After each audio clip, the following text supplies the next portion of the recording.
भाई चंद्रशेखर जी ने जो आज राजस्थान प्रदेश के अंदर प्रदेश का नौजवान किसान इस तकलीफ के दौर से गुजर रहा था और आवश्यकता थी कांग्रेस और भारतीय जनता पार्टी को रोकने के लिए मजबूत विकल्प की, तीसरी ताकत की।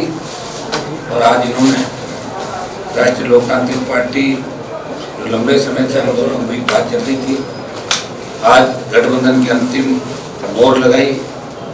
इनको धन्यवाद देता हूँ कि राजस्थान के जवान, किसान, दलित की पीड़ा को समझते हुए इस प्रदेश को इन दोनों पार्टियों से मुक्त करके और किसान, जवान, दलितों की सरकार राजस्थान में बने और ये गठबंधन लंबे समय तक देश में चले, इसकी ठोस शुरुआत इन्होंने की। और मैंने इनसे आग्रह किया कि आप स्वयं यहाँ RLP कार्यालय आके और जवानों को संबल दें और समर्थन की घोषणा करें। उनको धन्यवाद देता हूँ और हम मिलके राजस्थान का चुनाव लड़ेंगे और मजबूती से राजस्थान का जवान इस बार, जिस तरह पिछली बार 80 लाख वोट कांग्रेस BJP के खिलाफ राजस्थान के अंदर आए थे, जिस तरह का माहौल राजस्थान में रहा, भ्रष्टाचार, पेपर लीक की घटनाएं थे, बजरी माफिया का आतंक, दलितों पर अत्याचार, किसान आत्महत्याएं, नशे की बढ़ती प्रवृत्ति, इस सब में कहीं कहीं राजस्थान का युवा और किसान बदलाव की तस्वीर देखना चाहता है, उम्मीद रखता है वो। लेकिन कांग्रेस और भारतीय जनता पार्टी जो लंबे समय से शासन के अंदर है, धन बल, बाहुबल और सत्ता के बल के आधार पर वो सच्चाई को कुचलने का प्रयास कर रहे हैं। ऐसे समय में नौजवानों को संगठित होने की आवश्यकता है। नौजवान उम्मीद भी कर रहा था लंबे समय से, ये जो राजस्थान लंबे समय चाह रहा था ये बदलाव हो। आज बदलाव की इस कड़ी के अंदर चंद्रशेखर जी को धन्यवाद दूंगा कि इन्होंने हमारी बात को रखा, हमारे आग्रह पर गठबंधन की पहल की। और मैं इनको विश्वास दिलाता हूँ कि ये जो मिलकर हम लड़ाई लड़ रहे हैं, इसके परिणाम 24 के अंदर भी अलग होंगे देश के अंदर, और 23 में राजस्थान की जंग हम मिलके जीतेंगे। इतना विश्वास आपको दिलाता हूँ कि हम परिवार की तरह मिलकर राजस्थान में लड़ेंगे। धन्यवाद। कितनी सीटों पर आप चुनाव लड़ेंगे? देखिए, आज सीटों को लेकर हमारी कोई दिक्कत नहीं किसी तरह की, 200 सीटें राजस्थान के अंदर, और हम चाहेंगे कि जीत कैसे हासिल हो, कैसे जीतें, इस पर मंथन चल रहा है। हमारी पार्टी की जो टीम है, यहाँ इनके प्रभारी सतपाल जी और पार्टी के हमारे विधायकों ने बैठ के काफ़ी इसके अंदर चर्चा भी करी और करीब करीब सीटों में किसी तरह की हमारी दिक्कत नहीं आएगी। लेकिन आजाद समाज पार्टी ने तो कई घोषणाएं कर चुकी है टिकटों की, मुझे कोई फर्क नहीं पड़ता। पूरा हम चाहेंगे टिकटों की घोषणा जो करी उसमें कोई हमारे इतना ही टकराना कहीं भी। हम प्रयास करेंगे कि मिलकर इस बार राजस्थान का तो जो वोट कांग्रेस BJP के खिलाफ 80 लाख वोट पिछली बार गया, तो 1.5 करोड़ से ज़्यादा बढ़ेगा वो वोट एक जगह। उसके अंदर ये भी चाहेंगे कोई अन्य दल जो कांग्रेस BJP के खिलाफ हैं, वो अगर हमारे इस मोर्चे में या मुहिम में शामिल होना तो उनका भी स्वागत करते हैं। दो सवाल है, पहली लिस्ट कब तक आ जाएगी? एक लिस्ट RLP पार्टी की, तो एक लिस्ट हम अभी चर्चा कर रहे हैं। एक लिस्ट में हम निकालेंगे लिस्ट, उसकी संख्या करीब 13 से 15 करीब, हम दोनों बात कर रहे हैं, मिल करके उसको निकालते हैं। उसके बाद हर दिन लिस्ट आएगी।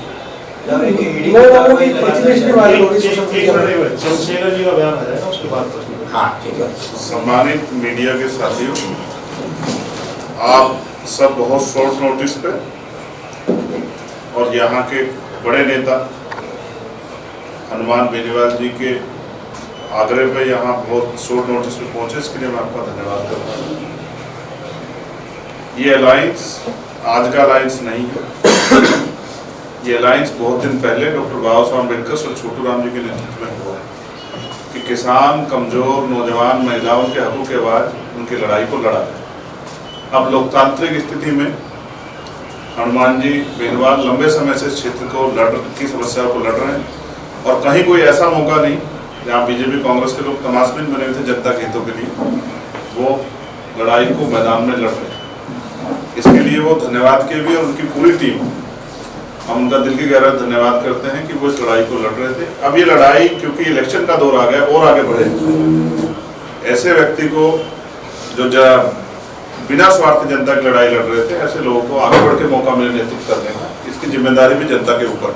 पिछली बार 80 लाख से ज्यादा वोट भारतीय जनता पार्टी और कांग्रेस के खिलाफ जनता ने दिया, 80 लाख लोग वोट।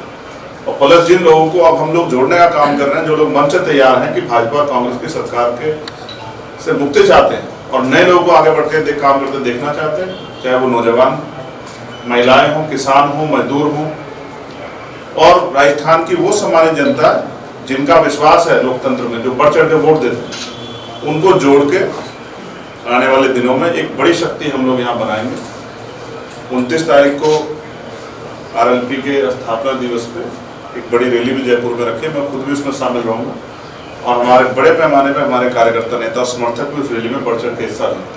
वो एक रैली ही राजस्थान की बहुत बड़ी जो शक्ति बनने जा रही है उसका प्रदर्शन करेंगे, और उसके बाद भी हम लोग बहुत सारी रैलियाँ करेंगे। ना हमें टिकट सीटों में हमें कोई किसी तरह कॉन्फ्लिक्ट है, ना और कोई, तो एक ही हमारी तमन्ना कि राजस्थान सुरक्षित हाथों में रहे, राजस्थान की जनता को उनके अधिकार मिले, और जो वंचित तबकों पर अन्याय अत्याचार हो रहा है, चाहे वो किसान हो, मजदूर हो, नौजवान हो, महिलाएं हो, जो शोषण हो रहा है वो बंद हो। और वो शोषण तभी होगा जब काम लेने वाले हाथ मजबूत हों, और हनुमान जी बेनीवाल के हाथ बहुत मजबूत हैं, और हमारे साथी उनको इस लड़ाई में आगे बढ़ाने के लिए हम लोग तैयार हैं।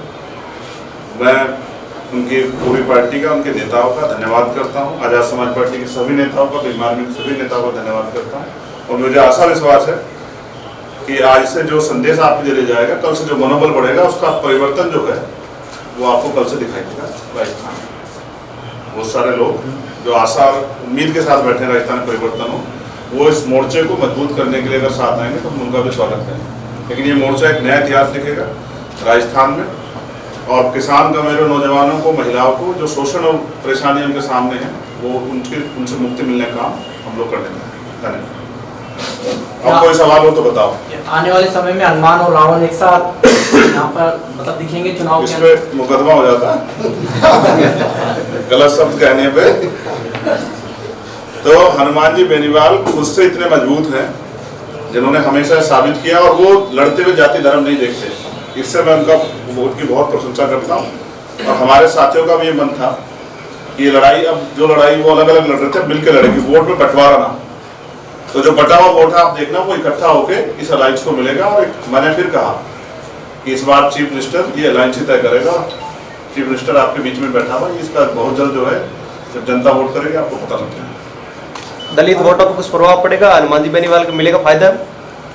वो उनको उनमें उम्मीद देख रहे हैं भविष्य की, आपके हिसाब से, और हम उनके साथ खड़े हैं। और आपके हिसाब से कैसे? यहाँ हमारे नेता हनुमान जी बेनीवाल है, और हम उनके पीछे खड़े होकर यहाँ का चुनाव लड़ाएंगे, और इतनी मजबूती से लड़ाएंगे कि जो लोग बहुत दिनों से उम्मीद लगाए बैठे थे कि हमें भी आगे बढ़ के कुर्सी संभालने का मौका मिले, उनकी उम्मीदों को पंख लगेंगे। आजाद पार्टी की ओर से सीएम बेनीवाल साहब को मान लें? बहुत जल्द बता देंगे। 29 तारीख की रैली में आप लोग आना, सबका स्वागत है। सर, गठबंधन 200 सीटों पे चुनाव लड़ेगा? आप 200 पे लड़ेगा। हनुमान जी, जिस तरीके से आज प्रदेश में बड़ी कार्रवाई देखने को मिली है ईडी की तरफ से, उस कार्रवाई को लेकर आप क्या कहना है? देखिए, ईडी की जो कार्रवाई हुई है ये उस समय होनी चाहिए जब पेपर लीक की करता है। अभी कार्रवाई, और दूसरा मैं कहना चाहूँगा कि खाली कार्रवाई से नहीं होता, दो चीज़ होती है। मुख्यमंत्री बयान देते हैं जल शक्ति मंत्री के खिलाफ कि ये संजीवनी के अंदर आरोपी, सीएम खुद ही बयान देते हैं, तो आरोपी को गिरफ्तार करें, और नहीं है तो बयान नहीं दें। किसी की छवि धूमिल करना मकसद नहीं होना चाहिए। अगर प्रदेश से घर पे ईडी की कार्रवाई हुई और वो दोषी हैं तो उनकी गिरफ्तारी होनी चाहिए, और दोषी ने ईडी माफी मांगे कि गलती हो गई, बदनामी। चुनाव के समय किसी को राइट नहीं कि एजेंसियों का दुरुपयोग करें। ये ईडी से मैं सवाल पूछ रहा हूँ कि ईडी अगर गोविंद डोटासरा दोषी है तो ईडी आने वाले 3 दिन के अंदर उनकी गिरफ्तार करे, और दोषी नहीं है तो ईडी माफी मांगे कि गलती से घर में घुस गए। और बजरी माफिया जिसके साथ भारतीय जनता पार्टी के नेता अक्सर 7 स्टार होटलों में दिखते हैं, जवाबदार रहते हैं इसके ऊपर आपके टेलीविजन पे, आपकी इलेक्ट्रॉनिक मीडिया पे। मैं उनसे ही पूछना चाहता हूँ कि ये जो बजरी माफिया है, ये सबसे बड़ा घोटाला, सबसे बड़ा घपला राजस्थान का किया, तो भारतीय जनता पार्टी को टिकटें मारता दिख रहा है, तो ईडी की कार्रवाई बजरी माफिया क्यों नहीं होगी? मैं लंबे समय से मांग कर रहा हूँ, 12 रैली करी मैंने राजस्थान में, ईडी वहाँ क्यों नहीं पहुँची?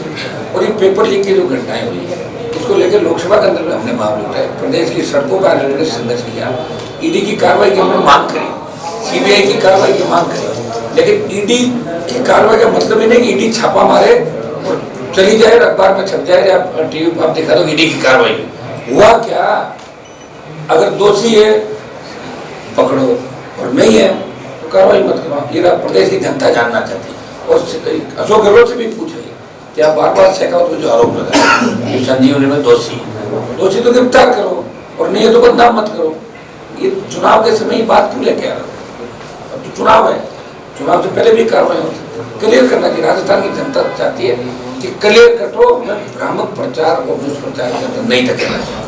कि राजस्थान की आम जनता ईडी की कार्रवाई होनी चाहिए। मैं कह रहा हूँ ईडी सीबीआई हम सब मांग करते हैं, ये इसी के लिए एजेंसियां बनी, लेकिन उसका समय तय होना चाहिए कि आज का समय क्यों चुना, या ये 3 महीने पहले क्यों नहीं कार्रवाई, क्या इतने टाइम पर डॉक्यूमेंट नहीं मिले कि टारगेट करके जैसे किस केस को आप कर रहे हो। तो ये जो समय है और जब कार्रवाई कर ली, ईडी के पास सूचनाएं थी तभी तो ईडी पहुंची तो फिर ईडी को इसका खुलासा करना चाहिए, खिलाफ कार्रवाई करने तो ईडी को माफी मांगनी चाहिए।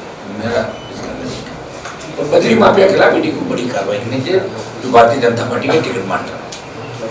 गठबंधन अपना मैनिफेस्टो कब तक जारी करेंगे? मैनिफेस्टो तो हम कर देंगे 29 रैली के तुरंत बाद, 1-2 दिन में बैठ करके हमारा मैनिफेस्टो करीब 1 से 1 गठबंधन एक ही मैनिफेस्टो। दूसरी पार्टी है जो अपना संकल्प पत्र बनवाने के लिए या फिर सुझाव मांग रही है जनता से या लोगों से, लेकिन आपकी पार्टी जो नई पार्टी है, नया क्या कर रहे हो इस बार? आपकी सरकार में आई तो पार्टी हम तो सारे नया ही कर रहे हैं और कर कौन रहा नया 70 साल में किसी नया किया ही नहीं चाहिए। पहली बार ये अलायंस भी नया हुआ, देखिए आप, जवानों का और संघर्षशील 2 नेता जो देश में लड़ाई लड़ रहे हैं, प्रदेश में लड़ाई लड़ रहे हैं। पहलवान बेटियां संकट में थी, आप भी गए थे, चंद्रशेखर जी गए, मैं वहाँ गया हूँ बेटियों को। किसान आंदोलन के अंदर हम दोनों थे, अग्निपथ के खिलाफ हम दोनों थे। प्रदेश की कई ऐसे दलितों पर अत्याचार हुए जहाँ आप भी आए, मैं भी गया था। जालोर के अंदर मटकी का मामला हो, वहाँ ये भी गए, मैं भी गया।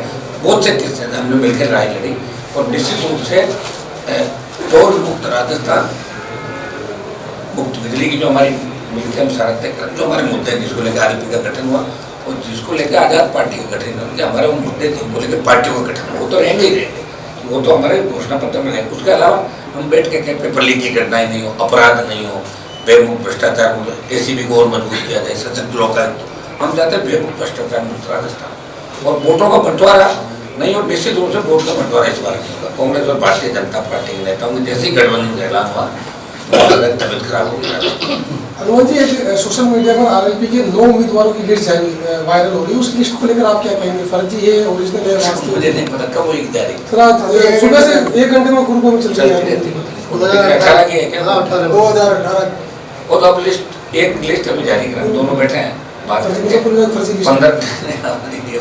हम जारी कुछ भी करते थे। सोशल मीडिया पर आप देख रहे हो, ये सोशल मीडिया का जमाना, बच्चे कर देते हैं उसको। मन में हमारे गठबंधन था, आज ऐलान हो गया, एक बार बैठ कर एक सूची हम थोड़ी देर बाद जारी करेंगे। इस गठबंधन के बाद सूची हम बैठ के कल से हमारे वापस यहाँ चर्चा करके और आदम में सूची आ जाएगी। इस गठबंधन का श्रेय किसे जाएगा बेनीवाल सर? सर तो राजस्थान के जवानों को जो संघर्ष कर रहे हैं और ये जो दुआएं हम लोगों को मिली दोनों, इन पे भी हमला हुआ, बताइए। मेरे पे 2 बार हमले पहले में थे। ईश्वर ने हमें भेजा है यहाँ पे कि सेवा करो आप, दलितों की, किसानों की, जवानों की, देश की। तो गठबंधन का श्रेय तो हर उस आदमी को जाएगा जो गठबंधन चाहता था, जो 1 महीने से ये कह रहा था गठबंधन करो, गठबंधन करो, गठबंधन करो। हो गया गठबंधन, इसलिए ईश्वर हमारे साथ है, तभी तो गठबंधन हुआ। और हमारे परिवार नहीं, ये सारी जो टीम बैठी है आज़ाद समाज पर, इनको और मेरी पूरी टीम और पब्लिक तो राजस्थान की चाहती थी, और उत्तर प्रदेश से हमारी पुष्पेंद्र जी, हरियाणा, तमाम जगहों पर टेलीफोन आ रहे थे कि साहब गठबंधन जल्दी करो, जल्दी करो। वो योग से बैठा कि हो गया गठबंधन, मन में तो हमारा गठबंधन हो रखा था, आज इसका ऐलान होगा। मैं इनको धन्यवाद दूंगा कि चला के कार्यालय में आके बच्चों की हौसला अफजाई के लिए आए। बोले मैं वहाँ चलूँगा और राष्ट्रीय लोकतांत्रिक पार्टी को ऑफिस में जाकर मजबूत से मिलकर परिवार की तरह लड़ाई करेंगे। अगली आम आदमी पार्टी से गठबंधन का विचार चल रहा है? आप ये तो एक तो बात कर लो। थैंक यू, धन्यवाद आपका, शुक्रिया। राजस्थान के युवा निराश ना हो, उनके साथ जो समस्याएं लंबे समय से रही, ये मोर्चा उनकी समस्याओं पे मजबूती से काम करेगा, चाहे वो CHA के बच्चे हों, चाहे वो 3rd ग्रेड टीचर हों, जिनके साथ ट्रांसफर की परेशानी, हर आम जन की समस्या के लिए मोर्चा अपने मैनिफेस्टो में सब चीजें लेके आएगा जिनसे उनके जीवन में खुशहाली आएगी। निराश ना हो, हताश ना हो, मिलके इस गठबंधन को मजबूती से वोट करें और परिणाम आपके सामने आए।